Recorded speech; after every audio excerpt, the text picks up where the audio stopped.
Gracias, Presidenta. Buenos días, Joana Flores, de Grupo ASIR. Sobre este tema, Presidenta, preguntarle, bueno, hemos visto cómo se ha mantenido el tema de la inflación, pero ¿cómo van a garantizar que para 2026, también con este incremento salarial, se pueda controlar la inflación en el país? No está aquí la Secretaría de Hacienda, pero es algo que trabajamos con ellos, no está aislado. Trabajamos con ellos también consultaron con Banco de México y no tiene impactos en la inflación. Es decir, lo que representa, ahora lo puede explicar Marat con más detalle, pero lo que representa la parte laboral en el costo de producción no implicaría incrementos ni en los productos y por lo tanto tampoco en la inflación. No sé si quieres comentar algo más, Marat. Sí, con su permiso, Presidenta. Tal cual comentar que en los últimos años, con los incrementos que se han hecho al salario, esto se hace en el seno de la Comisión Nacional de Salarios Mínimos. El día de hoy, además, nos acompaña aquí su presidente, Luis Munguía, a quien además puedo y debo más bien extenderle un reconocimiento de igual manera por su profesionalismo, por el trabajo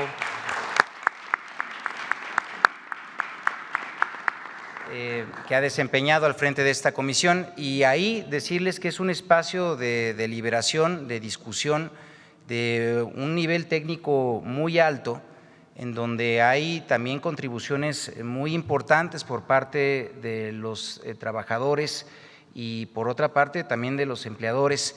Y en las discusiones, dentro de lo que también se analiza, pues es evidentemente las proyecciones que vienen y derivan de los cálculos tanto del Banco de México como incluso hasta de la propia comisión, y en eso pues se hacen los planteamientos y en seguimiento a esos planteamientos es que se hacen las propuestas.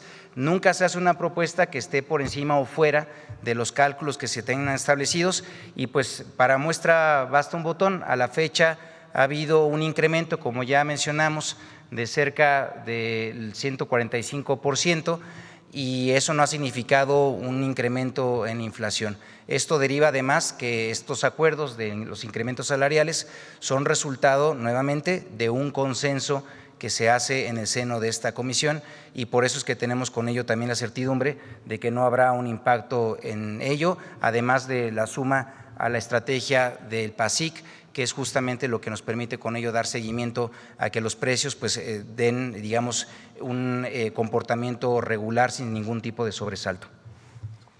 Gracias, Presidenta. Y también con respecto a la jornada laboral, no sé si me quiera contestar alguien del sector empresarial, pero durante este periodo de discusión se hablaba también de algunos riesgos, como que iba a tener costos para las empresas, para los empleadores, porque iban a tener que contratar quizá mayor personal, o incluso se hablaba también de despidos para migrar a sistemas más automatizados. A ver, ¿cómo van a garantizar pues que efectivamente no exceden este tipo ni de despidos y que se garanticen las condiciones laborales? El trabajo que se hizo al interior de la comisión, en particular de salarios mínimos, y además el trabajo para la jornada de 40 horas, llegó a este resultado de hacerlo de manera gradual. El 2026 las empresas harán pues las adecuaciones necesarias para garantizar que en el 2027 sea la jornada de 46 horas y así sucesivamente, reduciendo 2 horas hasta llegar al 2030, que ya sería de 40 horas. Se ha demostrado en el mundo entero. Recientemente leía una nota de uno de los países nórdicos que incluso redujeron a 36 horas porque ha representado mayor productividad para las empresas. Incluso en el caso de servicios, hotelería y otras áreas, por eso se tomó la decisión de que fuera de manera gradual. Entonces no implica ni mayores costos para el sector empresarial, sino en algunos de ellos incluso mayor productividad. Y es un acuerdo de consenso. Esto hay que tomarlo en cuenta, porque cuando se habla de polarización del país o de otros temas, fíjense, todos los acuerdos en el mundo del trabajo se han tomado por consenso en la Cuarta Transformación, todos. Y ha habido cambios muy profundos. El aumento del salario mínimo. A ver, pon otra vez la gráfica. Durante años se dijo que no podía subir el salario mínimo, que eso iba a provocar inflación, que ya no iba a haber inversión en el país extranjera, y estamos en récord de inversión extranjera directa, no ha habido inflación y el salario mínimo está aumentando del 2018 a la fecha en 154%. Recuerden que el salario mínimo en el 2018 estaba en 123 pesos, 124, y ahora llega a 315 para el próximo año. Si ve la siguiente gráfica, el nivel más alto del salario mínimo en nuestro país fue en el 76, en 1976. Correspondería, esto está en pesos constantes evidentemente, ¿no? Porque han pasado muchos años, hasta 3 ceros le han quitado al peso. Está en pesos constantes, es como si los pesos de 1976 equivaldrían a los pesos del 2025 o 26. Entonces, incluso todavía estamos por debajo del salario mínimo que tenían las y los trabajadores en 1976. Y el objetivo es, en acuerdo, poder llegar a un nivel similar. Entonces, fíjense los cambios que ha habido. Aumento al salario mínimo, de manera muy importante. Desaparición del outsourcing, que parecía como algo imposible de alcanzar, y a partir de acuerdos, negociaciones, diálogo, se llegó a lo que tenemos ahora, que es que no puede haber subcontratación. Tercero, todo lo que tiene que ver con la justicia en el mundo laboral, que cambió radicalmente. Las pensiones también aumentaron. ¿Qué más? Reparto de utilidades, lo que ha implicado. Y ahora la semana de 40 horas. Vacaciones. Afores, disminuyeron las comisiones de las afores. Fíjense, plataformas digitales, Leicilla. Bueno, son 10. Y todo por consenso. Y lo que queremos es que siga habiendo consenso, que sigamos trabajando conjuntamente, porque lo que queremos es que siga habiendo inversión en nuestro país, que haya ganancias razonables para las y los empresarios y que los trabajadores, las y los trabajadores cada vez estén mejor. De un salario de 3,000 pesos a un salario de 9,500 pesos, y con una canasta básica o una parte de la canasta básica que no solo no aumenta, sino disminuye el precio gracias al acuerdo del PASIC, pues es un muy buen acuerdo. Si a esto le sumamos el acuerdo voluntario, porque también es voluntario, con las y los gasolineros para tener un precio máximo de la gasolina, pues eso ayuda mucho a no aumentar inflación y que siga habiendo mejora en la calidad de vida de las y los trabajadores. ¿Qué ha logrado eso? 13.5 millones de mexicanos menos en la pobreza. Y la prosperidad compartida solo se puede dar si es prosperidad para los que menos tienen. Si la prosperidad se concentra en ciertos sectores de la población, pues no es compartida. Dicho de otra manera, por el bien de todos, primero los pobres. Gracias, presidenta. Y en otro tema, preguntarle si ya recibió usted esta lista de los 10 aspirantes para la Fiscalía General de la República. La terna, son 3 mujeres. ¿Quién ya es? Lo van a dar a conocer en un rato. Ya la envió entonces al ratito. De una vez. Hoy tenemos este tema, miren, ¿para qué combinamos? Esta es la mejor noticia que podemos recibir para Navidad, Año Nuevo. Este es en este momento lo más importante. Solo preguntarle por qué consideró únicamente a 3 mujeres y no a algún Pues porque hombre. es tiempo de mujeres. Y preguntarle también, bueno, si ya nos puede decir si viajará a Washington el viernes para el sorteo. Yo creo que sí voy a ir. Yo creo que sí voy a ir. Ya viajaría el jueves, el mismo viernes. Mañana les platicamos cómo va a estar. Tendría que ser es un evento muy corto. Ayer hablé con el presidente de la FIFA y también Secretaría de Relaciones Exteriores tuvo conocimiento a través de el Departamento de Estado de los Estados Unidos, que por supuesto que estoy invitada y que estaría contento el presidente Trump de recibirnos allá. Entonces, ayer hablé con el presidente de la FIFA, es un evento muy corto, en realidad va el primer ministro de Canadá, el presidente Trump por supuesto y su servidora, y nada más estaría la apertura de la pelotita que se acostumbra, para ver qué grupo nos tocaría encabezar.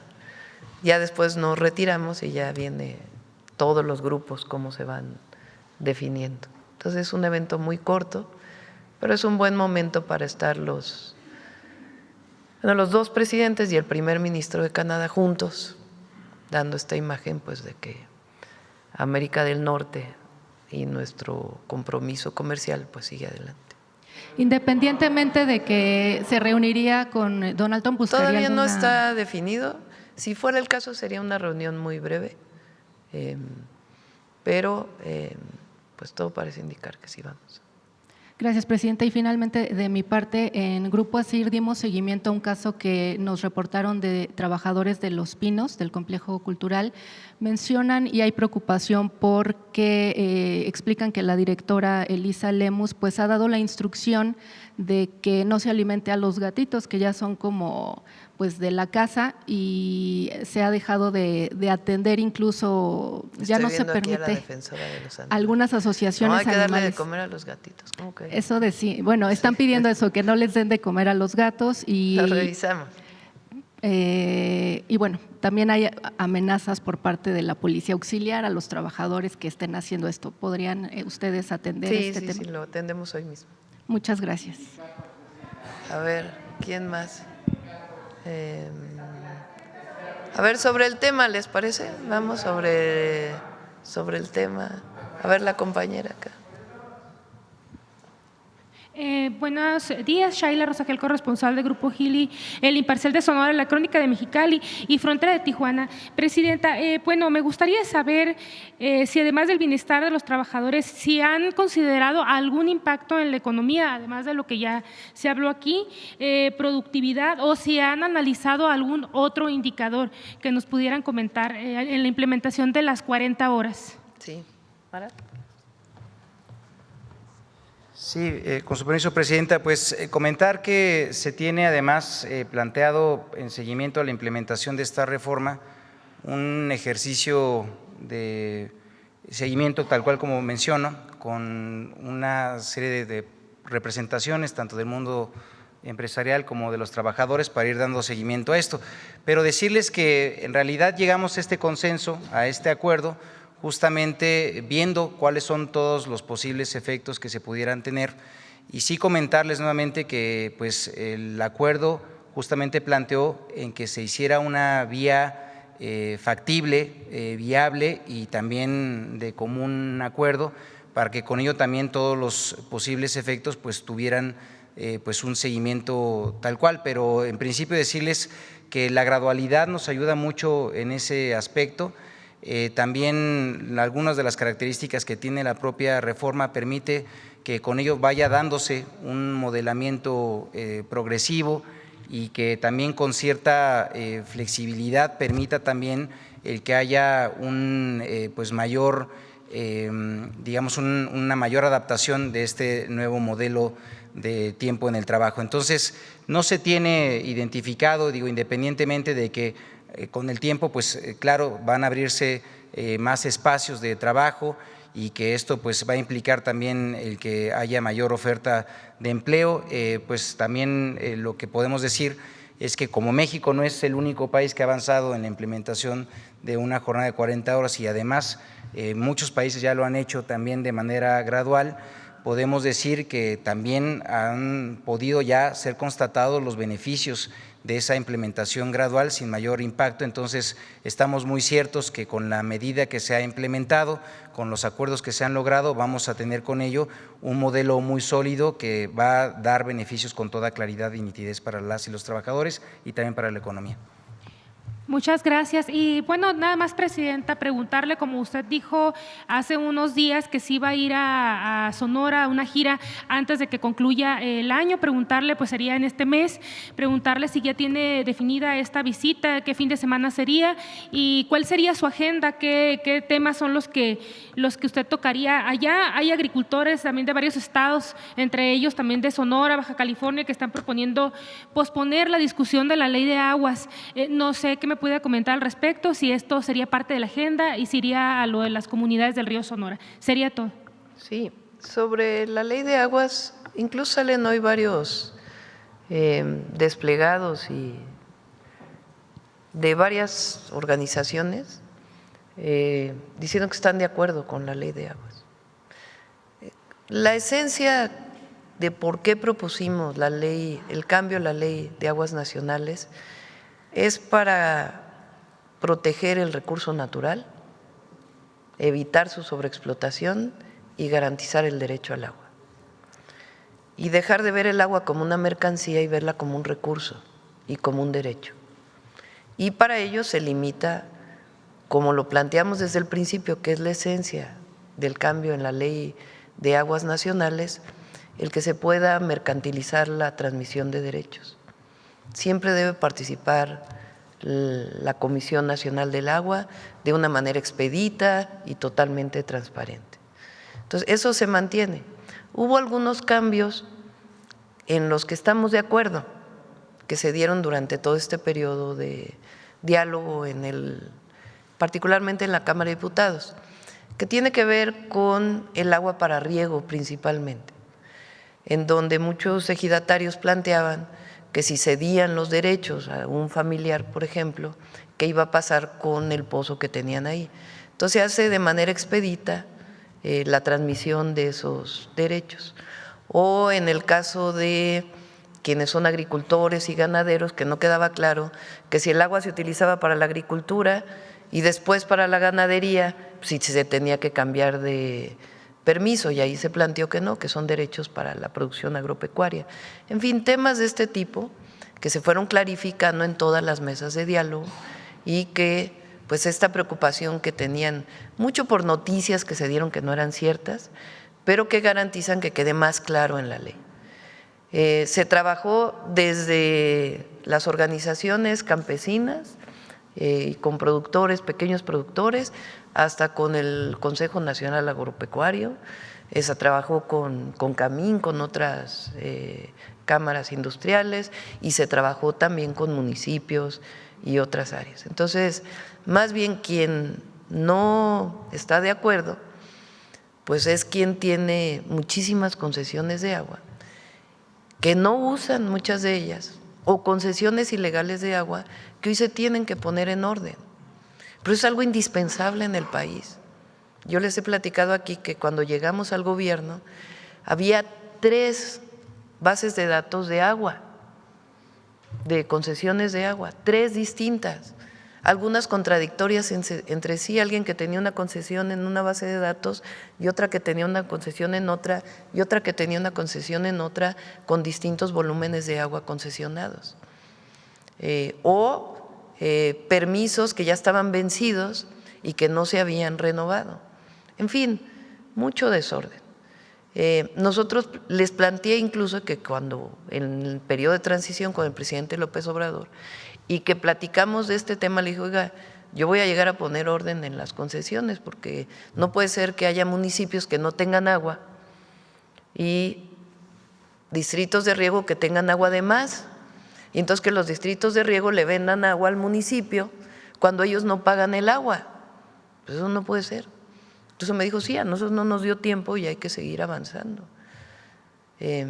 Lo digo como una anécdota, pues, y estamos poniendo orden, se tiene que poner orden para evitar la corrupción y también pues para garantizar que todos tengamos agua o que en aquellos lugares donde hay escasez de agua se privilegie el consumo humano del agua.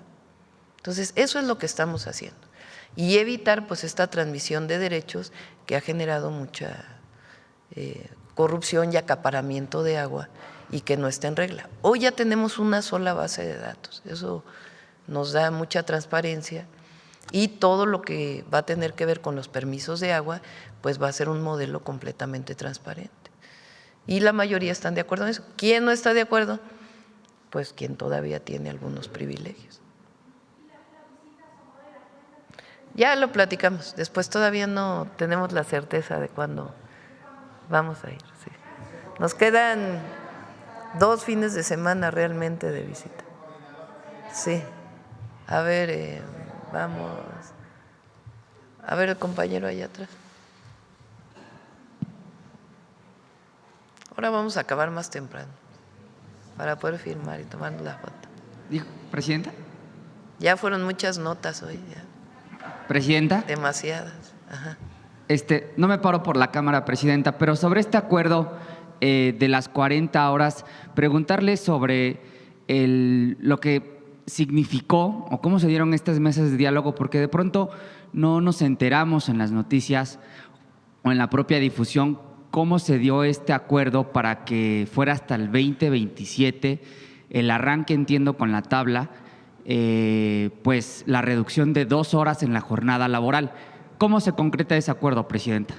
Primero, el 1 de mayo que planteamos la propuesta, era una propuesta similar, solo que empezaba en el 2026, ¿no? Pero era gradual. O sea, la propuesta inicial que nosotros hicimos el 1 de mayo del 2025 era gradual hasta llegar a las 40 horas en el 2030. Lo que estuvo a discusión es cómo era esa gradualidad. Y repito, para llegar a un consenso, a un acuerdo, pues se planteó 27, 28, 29 y 30, 2027 hasta el 2030. Pero Marat nos puede platicar más cómo se dieron las mesas de trabajo. Sí, como ya mencionábamos, esto derivó de un amplio ejercicio de diálogo. Se hicieron mesas regionales para con ello aglutinar estados que tienen más o menos la misma vocación económica.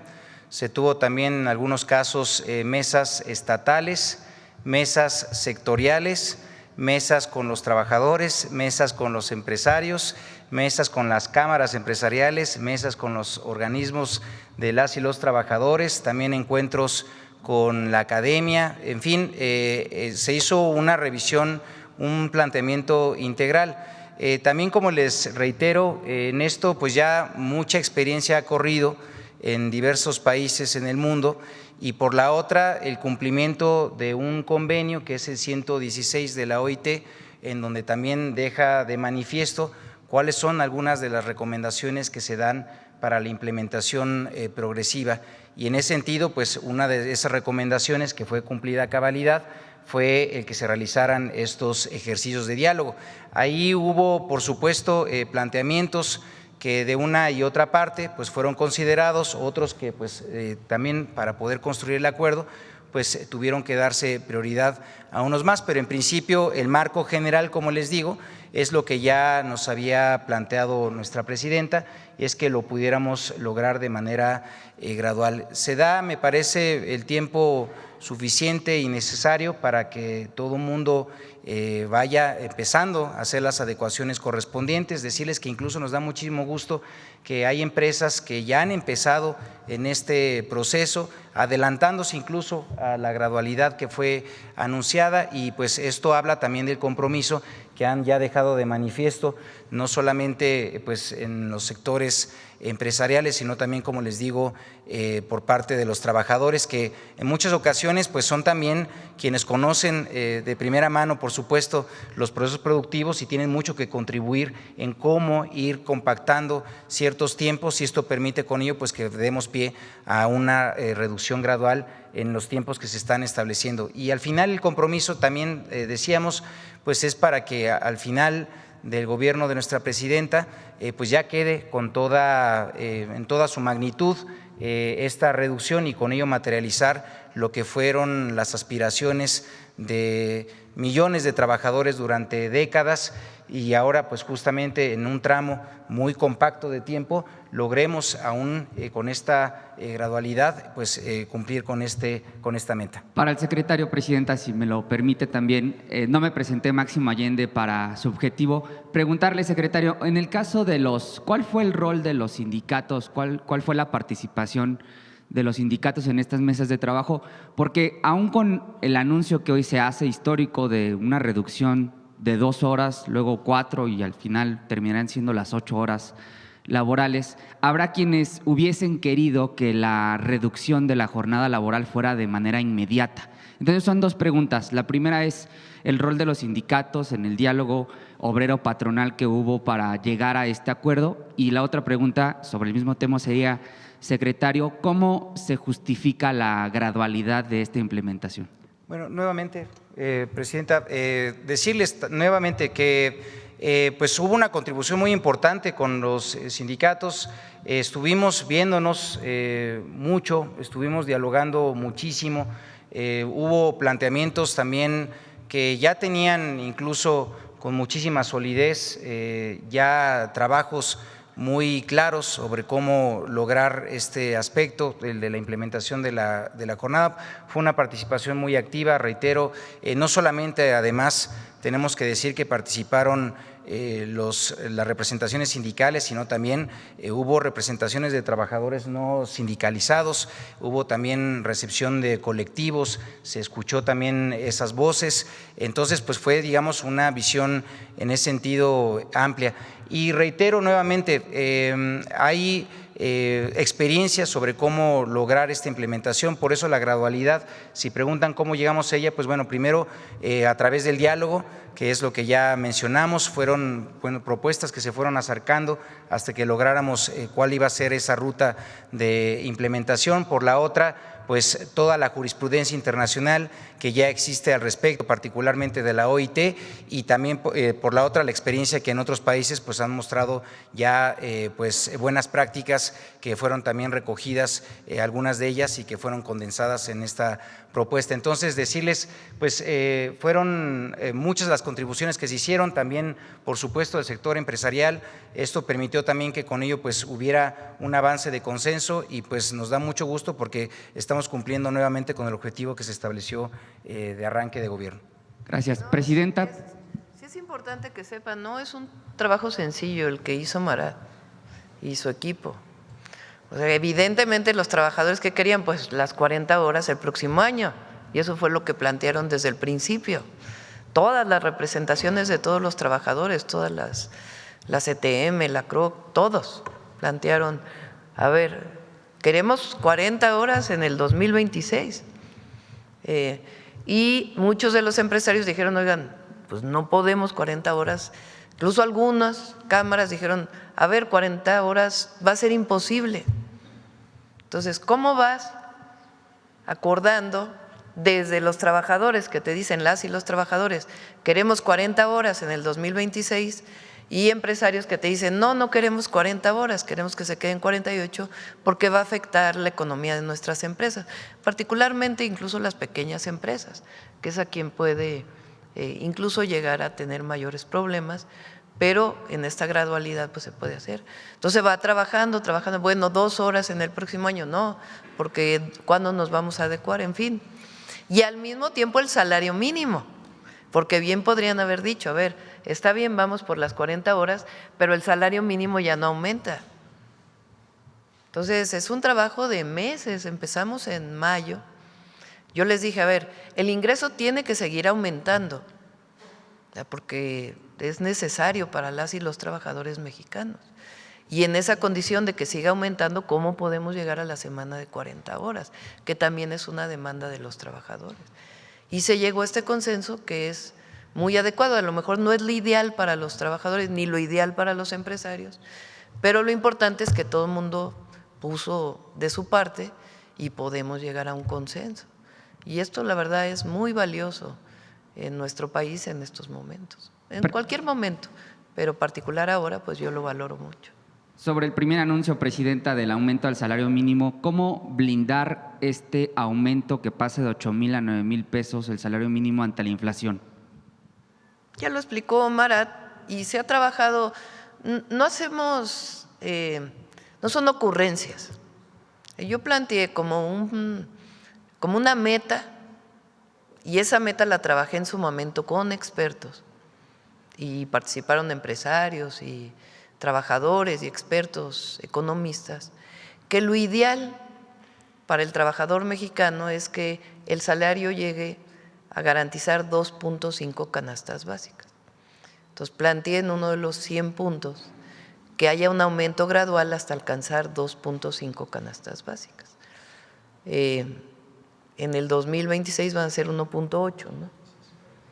Con el 13% de aumento, y queremos que siga aumentando.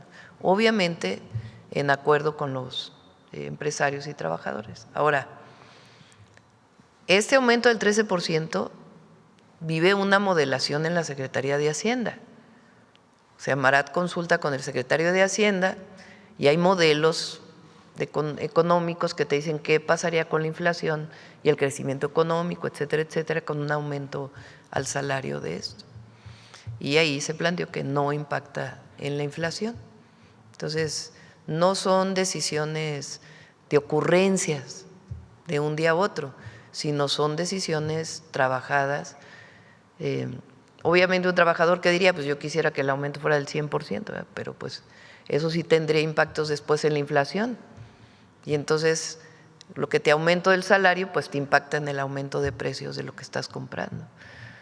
Y además de otras implicaciones. Entonces, por eso son decisiones estudiadas, trabajadas y acordadas. Y eso es muy importante. Sí, le preguntaba esto justo porque es uno de los argumentos más recurrentes en medios de comunicación y en espacios de deliberación sobre estos aumentos, que es que aumenta el salario mínimo, pero también aumenta la canasta básica, aumentan los precios del jitomate, de la cebolla, etcétera. Entonces aumentan el salario, pero también aumentan los precios, dicen en algunos medios de comunicación particularmente.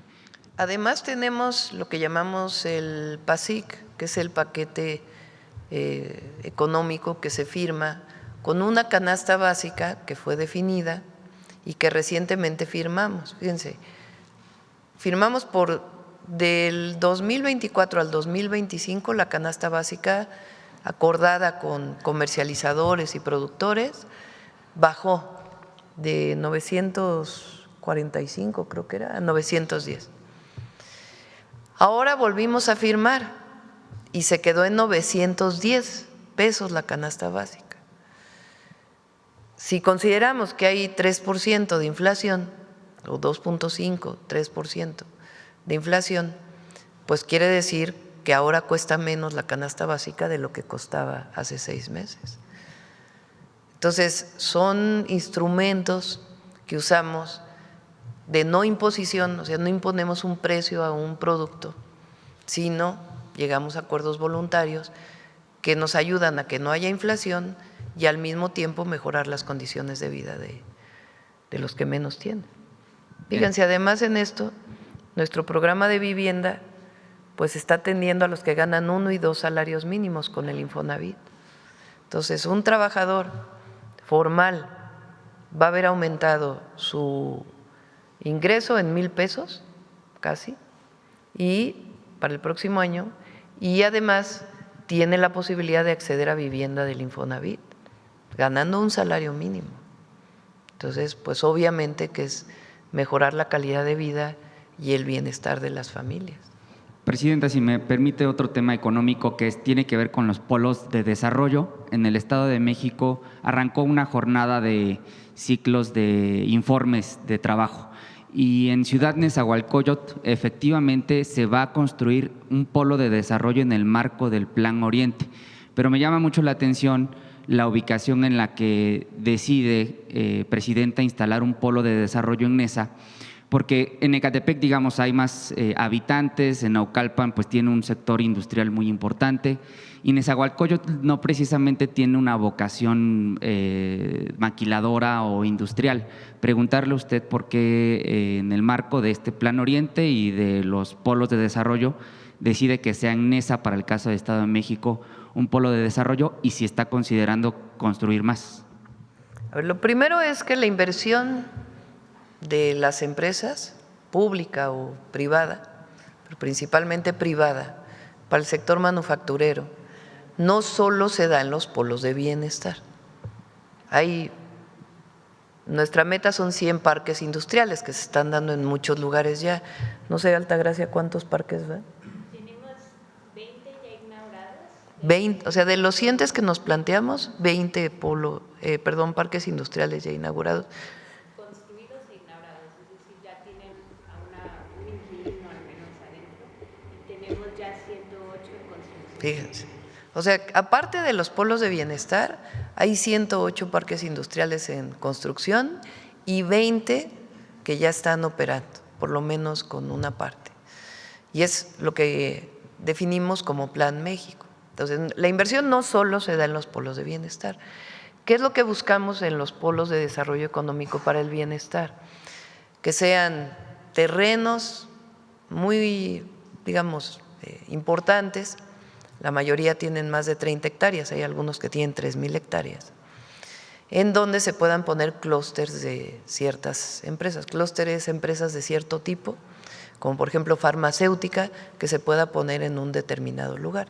Se tiene que desarrollar el área, ahí mismo va a haber vivienda, va a haber un centro de salud y el desarrollo de industria principalmente. ¿Qué característica tienen los polos de bienestar? Son terrenos que aporta el municipio. Entonces NESA levantó la mano y dijo, yo tengo un terreno en donde quisiera que hubiera un polo de bienestar. En ese polo de bienestar hay incentivos económicos. Hay incentivos económicos para la inversión en general, no importa el lugar. Lo que buscamos es que lo que use más agua, pues se instale en el sur-sureste del país, que es donde hay agua. Pero hay incentivos hasta cierto nivel. Y en los polos de bienestar hay todavía más incentivos. Entonces, en NESA, pues fue el presidente municipal de NESA quien dijo, yo tengo un terreno que sería muy bueno que hubiera el desarrollo de algún tipo de industria aquí. Y así ha sido. Terrenos municipales, estatales o federales que se ponen a disposición para que sean polos de desarrollo económico. Por último, Presidenta, a propósito de la encuesta que hoy da a conocer el Heraldo de México, que la mantiene con el 73% de la aprobación. Vamos a ponerla, ¿no? Para que a algunos les dé Sí. enojo. Preguntarle, Presidenta, porque en redes sociales, jóvenes, en el marco de la marcha del Tigre, le conocen en redes sociales, han convocado, Presidenta, a el perreo por la paz, con la música o la canción que se viralizó de que construyamos más preparatorias cerca de la casa. Bueno, usted se sabe mejor la letra que yo. Vamos a construir más preparatorias que queden cerca del… Pedirle su opinión sobre… A ver, ponla. Hay que construir más preparatorias que queden cerca. Esta es una chica de Jalisco. Saliendo de la secundaria, vayan directo a la preparatoria. Ya no va a estar el examen del CONIPEMS en el 2025. En un evento,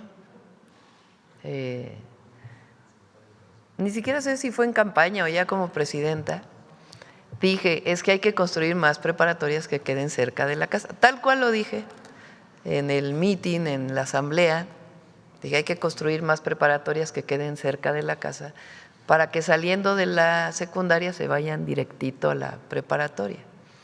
Y ya no va a haber examen del CONIPEMS, para que todos vayan a la preparatoria que les quede más cerca de la casa. Y esta chica de Jalisco, pues hizo este video y se hizo viral. Ahora llego a los lugares y me cantan la canción, los jóvenes sobre todo. Pero fíjense lo interesante de por qué se hace viral desde mi punto de vista. Obviamente, pues la creatividad de esta chica que hace este video. Pero segundo es porque es una necesidad. Nosotros hicimos una encuesta, o bueno, una consulta de por qué había deserción en las preparatorias. Disminuyó mucho la deserción con la beca Benito Juárez, que implementó el presidente López Obrador. Casi 20% disminuyó la deserción, pero aún hay deserción en las preparatorias. Entonces preguntamos por qué. Y una de las primeras razones es que lleva mucho tiempo viajar de la casa a la escuela. Algunos jóvenes o adolescentes, porque en realidad son adolescentes de 15 a 18 años, tardan 1 hora, hora y media para ir a la preparatoria y regresar. y eso es un motivo de deserción. El segundo es que no les gustaba la escuela, que no les atraía, y después ya otros temas. Entonces de ahí surgió, además de que hacen falta preparatorias en el país, pues de que fueran cerca de la casa, ubicarlas lo más cerca posible. En lugares donde no hay, donde hay desiertos, digamos, de escuelas, ahí ponemos las escuelas con varios modelos. Y la segunda, para hacer más atractivo el bachillerato, pues hicimos este mecanismo de bachillerato nacional. Entonces, ya todas las preparatorias son parte del bachillerato nacional. Y entonces tienen materias comunes y materias particulares, dependiendo si es un bachillerato técnico o es un bachillerato general o del lugar en donde estén. Puede ser agropecuario o puede ser de otro tipo, dependiendo de su lugar. Y además, poner en los bachilleratos técnicos historia, comprensión de lectura y otras materias que ya no se estaban llevando en el bachillerato. Y ya para cerrar, para que no nos dijeran que había bachilleratos de primera, de segunda y de tercera, porque había esta idea, te tocó un CECATIS, pues es mejor el CONALEP. No, todas las preparatorias son buenas, todos los bachilleratos son buenos. Y para garantizarlo, los jóvenes de bachillerato ahora van a salir con 2 certificados. El certificado de la Secretaría de Educación Pública y un certificado de una institución de educación superior, por ejemplo, del Politécnico, que les da certificación en ciertos saberes. Entonces eso garantiza pues que haya más unidad en el bachillerato nacional. Y bueno, ya que vayan a marchar con esta cancioncita, eso no lo sabías, noticia. Perreo por la paz, le dicen, presidenta. Bueno, ya, los jóvenes que… Gracias, presidenta. Sí.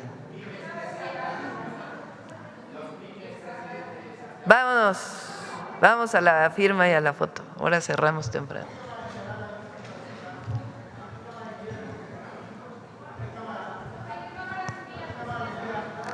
¿A qué cámara lo vamos a enviar?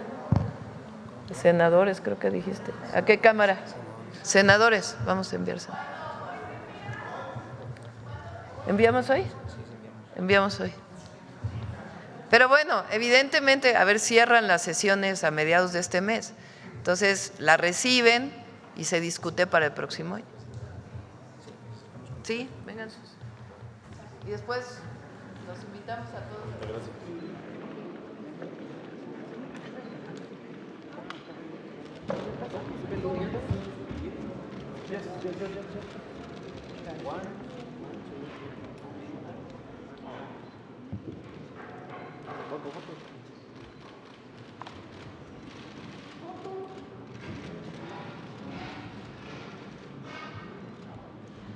¿Nos pueden acomodar para que salgamos todos? Ah, bueno.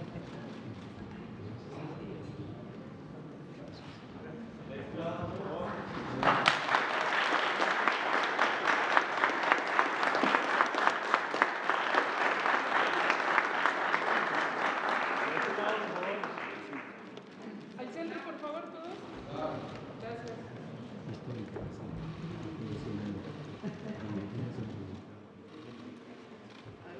Sí, vamos a sacarlos todos.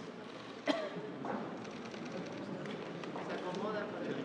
Ya voy a bajar.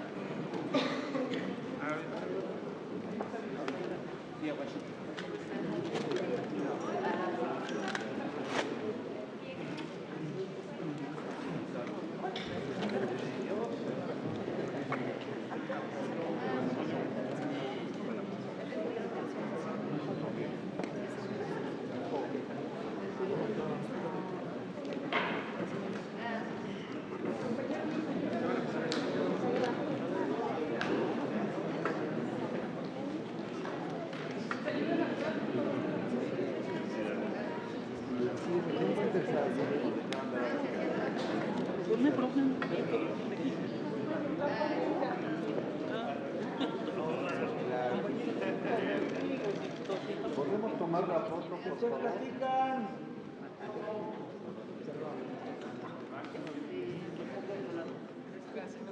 ¿Podemos tomar la foto, por favor? Después platican.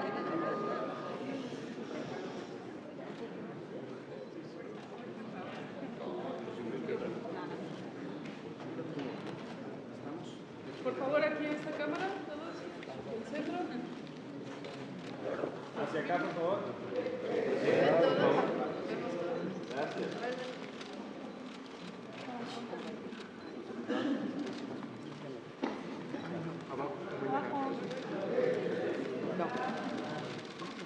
Hacia acá, por favor.